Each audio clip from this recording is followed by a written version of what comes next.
This episode was proudly made possible by the all-new 2015 Subaru Legacy. It's not just a sedan, it's a Subaru. Embryonic stem cells are a huge next step for medicine, but they're mired in controversy. So, what if you could have all the benefits of regenerative medicine without the thorny moral dilemma?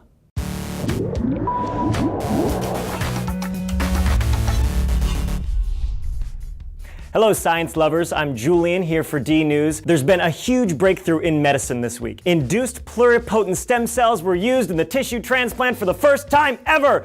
We did it! Yeah! I'm gonna have to explain all that, aren't I? Okay.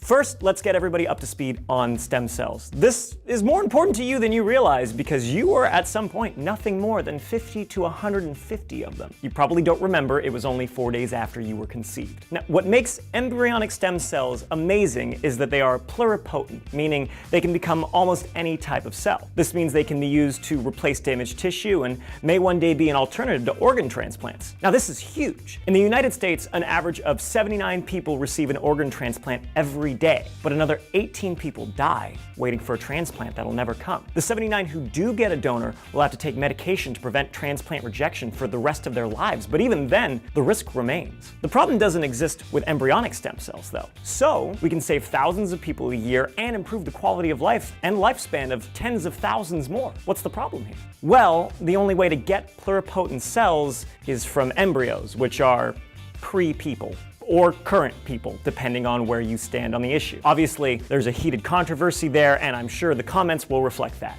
Be nice, guys. Now, umbilical cord blood has multipotent stem cells, but they're more limited. And we all have adult stem cells, but those are even less versatile. So there are no alternatives until now. Shinya Yamanaka of Kyoto University discovered a method to create pluripotent stem cells from adult cells. It's like diet stem cells. All of the flavor with none of the calories. Though in this case, flavor means life-changing benefits and calories means severe moral dilemma of using undeveloped humans in medicine. And for his breakthrough, Yamanaka shared the Nobel Prize for Physiology in 2012. And now, here we are, September 2014, where on Friday at 2:20 local time, Japanese doctors stopped the macular degeneration of a 7-year-old woman by transplanting a sheet of retinopigmented epithelium cells derived from induced pluripotent stem cells made from the reprogrammed cells of the patient's own skin. We did it! Probably. Now we wait and see if the procedure checks the macular degeneration without becoming cancerous or rejected. By the way, that sheet of tissue used was just 3 by 1.3 millimeters. It's about that big.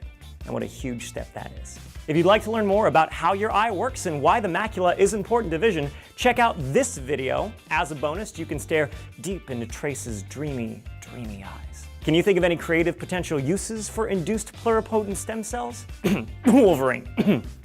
Well, let us know in the comments. Hopefully it stems productive discussion. Remember to subscribe for the latest in science, and I'll see you next time on D-News.